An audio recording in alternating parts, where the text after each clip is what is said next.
Hello and welcome to Intuitive Nature, the podcast. My name is Susan Jane and I believe that trusting your intuition is the best way to live your life with meaning and purpose.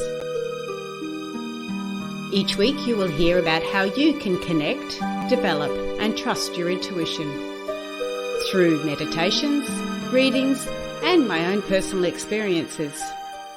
Join me to understand how your intuition can guide you towards a life full of meaning and loving purpose.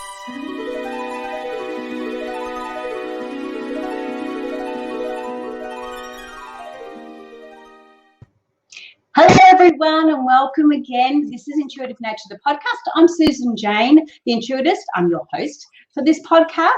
And today we have a very exciting guest on board. Her name is Reea Pawley. Now, Reea does channeling. She does a lot of other things too, but we're really going to focus on channeling. Let's get it right to start with. We want to focus on that because I think it's a really good way of actually connecting with your intuition and getting an understanding. Instead of asking people out there, you start to come within and get that information within. So I'm going to introduce you to Reea. She is a mystic, a psychotherapist and an intuitive life coach, and you're going to get a lot out of this podcast, that's for sure. So please welcome Reea Pawley. Hi Reea. Hi, it's great to be here. Thank you. Thanks for turning up. This is really good. It's really exciting. I'm going to ask you the first question, and I'm going to hand it over to you because obviously you've got the answers and I haven't, because it's about you. Why? Why did you start doing the channeling? Well, the reason I started channeling was because I've always been a great asker of questions. I was always a seeker. As a little girl, I went by myself from one church to the other, church hopping, I suppose you might say, looking for answers and didn't seem to find them. And I went through a really bad time in my life. That's what pushes everybody to awaken is usually we go through a dark night of the soul. And I went through a dark night of the soul and I was really wanting answers. I knew my life wasn't working out. I was about in my 40s by this point. I'd already trained as a life coach and I trained as a counselor and done various other things. I was very spiritual at the time as well. And so looking for answers, I went to psychics. A lot of people do that. Nothing wrong with going to a psychic. I do psychic readings too, but I went to psychics and wasn't really happy, I guess, with the answers that I was getting, was looking for the real truth about things. I've always been that way. I've always been a truth seeker. I've always been someone who was extremely honest. Some would have called me blunt at certain points in my life.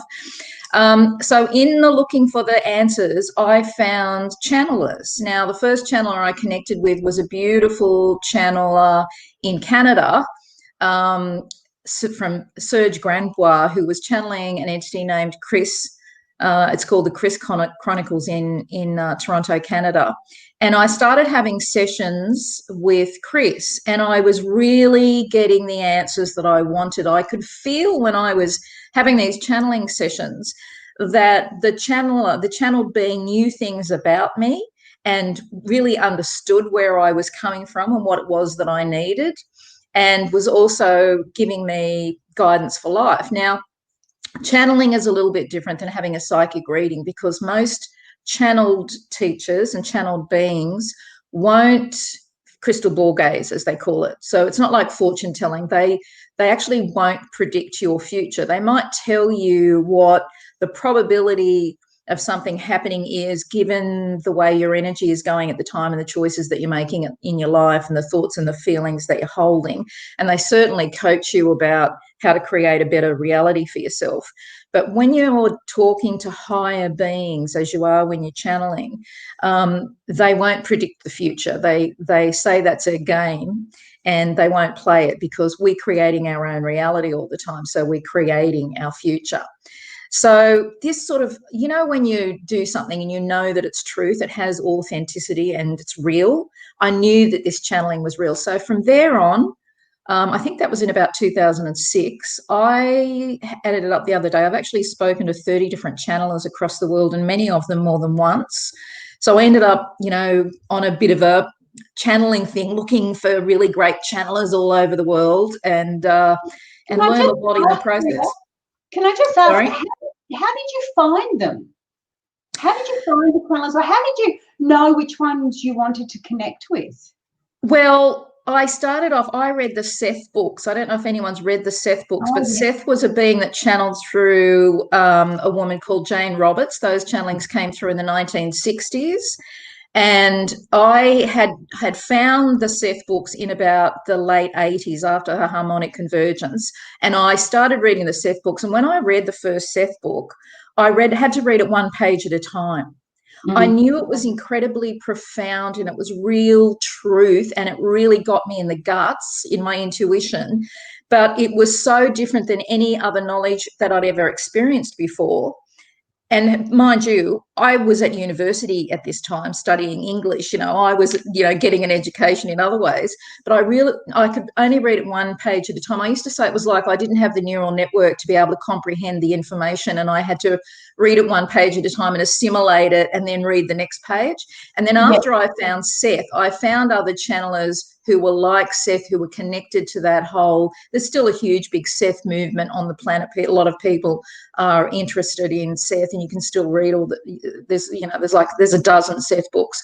So the Chris from the Chris Chronicles that I first started speaking to, and then Elias, who channels through Mary Ennis, and she's in the US as well, they are very like Seth. So that was the beginning. I started with them, and then I went out from there on. And then what happened to me was that I started having a tapping in my ear. And whenever I would meditate or tune in, I would get this tap, tap, tapping in my ear. And I was like, okay, who's there? What is it? What's happening? And I wasn't really getting any messages or anything. But then I remember I was going through a dark night of the soul. So I used to meditate a lot, and I could feel someone tracing my face, like someone was lovingly sort of tracing the edges of my face. And it was very visceral. And then I started feeling this energy coming into the right side of my body. And, it was warmth, it was tingly, it was a sort of supportive energy. And I had no idea what it was. And it was, I think it was Elias, who channels through Mary Ennis, who later told me that I was having what he calls an energy exchange, or I was channeling a higher being, but he wouldn't tell me who it was. I had to find that out for myself. So you're starting to feel it. So you're starting to experience it. You've already connected with a few of the others. So with Elias, you said that was so you were connecting with another channeler to find out that Elias was telling you that you were receiving. Oh, wow, how exciting. See, the big thing about all psychics and channelers is, in the beginning, you don't know whether you're going mad, whether you're making it up, it's your imagination, you're going crackers, right? You're getting all this information and you're getting these different sort of experiences, but it's very hard to know whether they're real or not, or whether you're just, going crazy. So what I would do is I would have a session with another channeler, and I would get their feedback. Now, in the beginning, they'd tell me the answers that I wanted, but very soon after that, Elias started saying to me, what do you think? What's your impression? Right? What do you think the answer is? And so in that way, I was able to get feedback that I was getting the right information. So, for instance, I would get information about my own past lives, and have a visual image and a experience of a past life, and I'd get information about that. Then I'd go to Elias and I'd say, is this right? Did I really have a past life in the 1920s in the US as a dancer named Jane? Like I was this kind of dancer, flavor. And he'd go, yes. So in the end, I would have a list of questions that I'd want to ask him, and I'd ring him up and I'd go, is this right? Is this right? Is this right? And invariably, every single time he told me I was right. Now, you might think, oh, he's just blowing hot air up her ass kind of thing, but all of the Elias channelings all the way back to the 1980s are free, and they're on the website, and I'd been studying them and reading them. So I knew from lots of sessions that he had with other people that he didn't always say, yes, that's right. He often said, no, you're wrong, to other people. So it was a way for me of building up my trust. It took a long time. Like, this was back in 2007, and really I only started coming out as a channeler a few years ago. Yeah, so you really had that confirmation, which is not many people would have got. So connecting Yeah. with that way, connecting with another channeler for you gives you that confirmation that where you're going is correct. Instead of just somebody giving you information, you're actually getting feedback, which is what you need to give you that confidence. Yeah, like let's not forget, I was a high school teacher for 23 years. My ego is very attached to my intellect, and I don't just take advice from anybody. I have to make up my own mind about things. So it was really a very long, slow process for me to think I actually do know what I'm talking about. And then, of course, once you start doing channelings and readings for people, you get that feedback from them that what you're telling them is correct. And, so it takes a long time and happens over time. I mean, lots of people out there think channeling is really weird. And what I'd like to say here is people across the universe have been channeling forever. Where do you think the Bible came from? All of the information in the Bible was supposed to have come through the prophets, right? Well, what is that? That's channeling. And Muhammad was supposed to have channeled the Quran with his head under a blanket in a cave, and he couldn't even read and write very well at the time. And somebody else wrote down what he was saying, channeling, right? Yeah. So, all artists channel, all musicians channel, all writers and really creative people, when they talk about getting in the zone, what they're doing is channeling. So in a way, we could say that we are all channeling our higher self all the time. Yeah. The only problem with the information that we're getting, and because you're into intuition, you know what I'm talking about here. Yeah. People often ask me, how can I tell whether this is my intuition, whether it's right or not? And I say, well, you've got to learn to discern the difference between your ego and your authentic self. Your authentic self will be your intuition coming through. What the ego wants, the lower self wants, and what the higher self, the authentic self wants for us can be very different. Absolutely. Yeah. Especially our goals and things like that, what we perceive that we want and what we actually feel that we want is two different things. What we want is often a desire. I want that relationship back. I want that boy to like me or that man to like me. I want a new car or a new house, or I want a job or whatever. But this is an action-oriented universe. We have to take action to make things happen here and to create our own reality. And so we have to understand that we're eternal, immortal beings, and we've had many, many lifetimes. And so just because we want what everybody else has got here in third-dimensional reality doesn't mean that's for our highest good. Our soul plan when we came here might have been something very different. And our higher self might want something very different for us than the relationship with that man we think we're in love with. Exactly. What I was going to ask, now, if somebody wanted to start channeling, apart from connecting with you, and on the video, you'll see the website, which is reea.com.au. Reea is spelled REEA.com.au. So Reea is in Australian business. If you wanted to connect with Reea, you can go that way and get a reading or an understanding of channeling. But what if somebody wants to start themselves? What are the things they look for, or what are the steps that they can take to start going that way? Okay, so there are many different aspects or essences you can channel. You can channel your own higher self. Like I said before, we're already doing that. Where do we think that inspiration, motivation, our best possible thoughts come from? They come from our higher self. Or you can channel an ascended master or a high-level teacher. I channel the goddess Ma'at, who is the Egyptian goddess of truth, justice, and harmony. And goddess Ma'at has been in many civilizations. In Greece, she was actually called the goddess Reea. I didn't find that out till a few years ago. That's another synchronicity of life. But, in lots of ancient civilizations, she's the eternal goddess mother. So she was Mami, Nin Sohag, Nin Ma. Later on in Egypt, she was called Isis. So it's all the same mother, divine feminine energy that I'm channeling. And so if anyone wants to, I actually teach psychic development. So I mentor people who are interested in developing their psychic skills and their channeling. I'm also a clinical hypnotherapist, and I did that for years. I'm also a past life regression therapist. I also have done that for years. So I know all about how to get people into deep trance. If you want to channel, you've got to practice meditating, going into deep trance and allowing the energy to come through. Now, if you're channeling your higher self, that's not so bad. It's not scary. You're just channeling another aspect of you that is a higher aspect of you. But if you're channeling another being and you want to do, say, direct voice channeling, where you let the other being take over your voice box and speak through you, which is what I do, then it takes a certain amount of trust, because there can be negative entities that want to channel through you as well. So you have to know how to have the right kind of training to protect yourself, to know when it's a good energy and it's a bad energy. And then you have to practice deep trance. Now, the other way you can practice deep trance is remote viewing. I've also done a remote viewing course. So remote viewing can be very similar to the practice of channeling.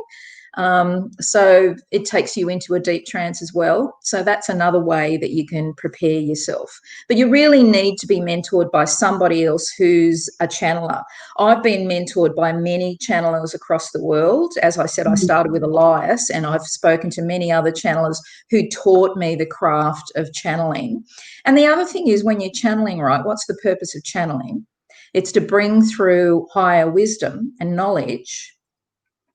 And when you're working one-on-one with people, you have to be very careful about that. I'm also a trained counsellor, so I know all the rules and regulations about how to work with people, what to say to people, what not to say to people, right? So you've got to be careful that you're uplifting someone, you're not scaring them, you're not being intrusive, you're not telling them something they shouldn't know. You know, people ring me up, and women ring me up, and they say, is this Mr. Right? Is this the man I should be with? And Goddess Mark won't answer that question. Because that would be interfering in someone's free will and their own choice. So there's lots of information that we can give around that question to help the person make the right decision. But you've got to be very careful not to be intrusive. Being intrusive is the number one law of the universe. You're not allowed to do that. You're not allowed to interfere in someone else's free will, and higher beings won't do that. Okay, I've just got to sort of let people know the internet's playing up a little bit at my place, and you're going a little bit blurry every now and again. So it is, unless you're channeling and you're changing. Well, I meant to tell you before that often happens, right? When you've got, the thing about Goddess Marty is eventually I got to the point where I was told she was around me all the time, and she had actually been around me since birth, and she was kind of preparing me and pushing me in the right direction. So she's actually around me all the time. When I channel, I don't have to, sit for half an hour in meditation to pull her in. It takes a matter of minutes. So sometimes her energy and the energy of any higher being can interfere with electro technologies and and it's really funny because it's only you that is blurring. It's not the photos or the pictures behind you. So we're seeing magic happen before our eyes. Oh, yeah, I haven't got another question to ask you. All right, so we've talked about channeling. You've got all the creds behind you, the credentials behind you, which is really good. That was another reason why I kind of went to the channeling thing, because I was a life coach and a counsellor, and I was working with people, and then they'd come back and see me and they go, I went to this psychic down the road last week and she told me X, Y, Z. And I'd think, you're listening to someone who's a psychic. Now, I'm psychic too, but, a psychic doesn't mean they have any education. They not necessarily have any spiritual knowledge. They don't necessarily know anything about human behaviour. And the people listen to them all the time. And so that's what started me off. I thought, well, I can do that. See, I come from a long line of women who had psychic abilities. My mother and all of her sisters were psychic. They didn't do readings, but they had premonitions and precognitive dreams and saw dead people. And I grew up in all of that kind of energy. So, I kind of managed to combine my spiritual side, my psychic skills, my channeling abilities with my education. I trained as a high school teacher and a counsellor. I did 3 years of psychology at university. So, I've got that balance. Yeah, absolutely. And I do agree with you. And I think a lot of the times it's with the psychics, it's not that they're not bringing that information through. It's how they relay that information, is what I find challenging. And one incident with my partner, he went to one and he was told that his firstborn would not see old bones. Oh, I would never tell anybody that. That's what I mean about being intrusive. That's terrible, terrible. And ever since, and because he's a little bit of an anxious person, ever since, that has played on his mind all the way through. And of course, human beings are highly suggestible, right? So that's why you've got to be very careful with what you say to someone. Yep. And somebody else has said, well, if it's the truth, or if that's the information he's getting, he needs to pass that on. I go, no, it isn't. Even if a psychic is getting that information, it doesn't matter. You have choice whether you share it or whether you don't share it. And I don't believe sharing information like that is appropriate. Okay, so that brings up a really good point. Goddess Mark comes into the right side of my body and she impresses or downloads information into my mind, let's say, and then I have to interpret that energy and put it into words. So that's me, and that's what psychics do. There are very few psychics around who are actually clairaudient and hear someone speaking in their ear. Paul Selig in America, who's a channeler, actually hears his guides and then repeats it. But there's very few people around who do that. It's always an interpretation. Absolutely. Right? So if you've got someone who's interpreting it and they're not very smart, they're biased, they haven't dealt with their own stuff. This is a really important thing. One of the things that, I'm really sort of passionate about, I suppose. It doesn't matter whether you're a psychologist, a counselor, a life coach, a psychic, a channeler, you've got to do your own work. You have to have cleaned up your own vibration, be aware of what your own shit is, and have dealt with it before you can work with anybody else to make sure that you're not projecting. Absolutely. I so agree. Thank goodness I just can't believe that there are people out there that are telling you what to do and yet they've not done it themselves. Yep. They've not walked the walk. They're talking the talk, but they're not walking the walk. And it really, really gets me. Sorry, that was one of my passion points. I feel the same. I do feel totally the same. Just drives you crazy. I think we've got a responsibility. I take my responsibility very seriously.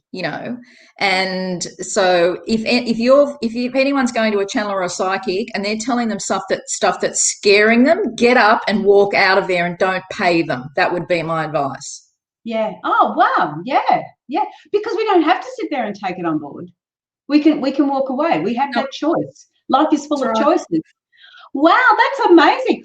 All right. So we have talked about how to become a channeler, what you need to do to sort of start with. So it was about meditation, getting into a deep trance. Oh, you were talking about remote viewing. Can you just explain what that is just a little bit more? Okay, so remote viewing is really interesting.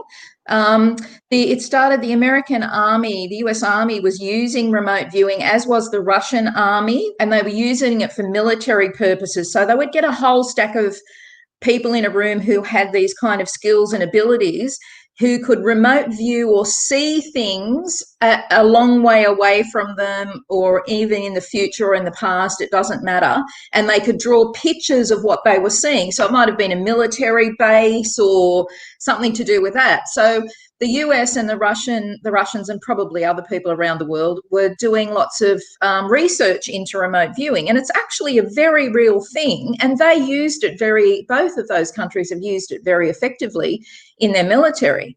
So there's a guy in America, Gerald O'Donnell, who has a remote viewing course that you can get online. And I actually did his course. He's wonderful. So it teaches very similar skills to channeling. So we use our imaginations. People think your imagination's not real, but your imagination is very real. You can't actually see something in your imagination that hasn't happened or doesn't have the possibility of being able to happen, right? So all psychics and channelers use their imagination, as do all artists and musicians. And, that's the right brain part of us that is connected to our higher guidance and to that divine matrix of the universe where all the wisdom comes from. Yeah. Oh, okay. So they would do the remote viewing, and then they would actually draw the pictures, and they would go from there. Yes. So when you're doing, you said you do remote viewing, or you? I did the course so that it would help me with my channeling. Okay. I'm very big on, I'm a lifelong learner, you might say. So I was, looking for ways to keep deepening the skill of being able to channel. Yeah. Yeah. Okay. So you don't actually do the images or anything else. You just use that No, I didn't do that part of it. No. Yep. Oh, perfect. Okay. So we've talked about the doing meditation, so you're getting into a deep trance, because there's lots of different types of meditations as well, but it's more important when you're doing this, or when you're wanting to go forward with that, is to get into that deep trance. So the first thing they could experience is sensations in their body, tingling, different feelings like that. Would you suggest that they jot them down or write them, or just it's very easy today. Yeah, it's really easy nowadays because everyone's got a voice recorder on their phone and a video on their phone. So I would suggest turning on your voice recorder when you were going to do any channeling. Automatic writing is another way of channeling. So some people start off automatic writing. In fact, Esther Hicks, who channels Abraham, if any of your listeners know about Abraham, because she and he are huge across the world. Esther Hicks started channeling by automatic writing. So that's a way that lots of channelers start out. So they let the information come through their hand and just write, like stream of consciousness writing. So you can do that, or just record yourself. Yep. It's much better. The thing about channeling is this: it's really hard to do by yourself. You need to have someone asking you questions to bring the information through.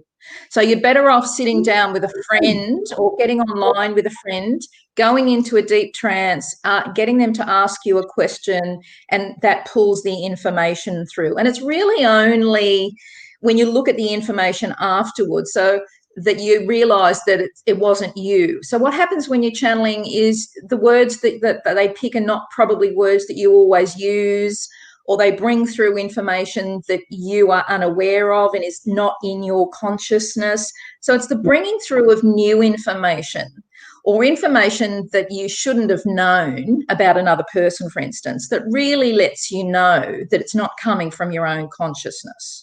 Yes. It's coming from definitely further afield. Yeah.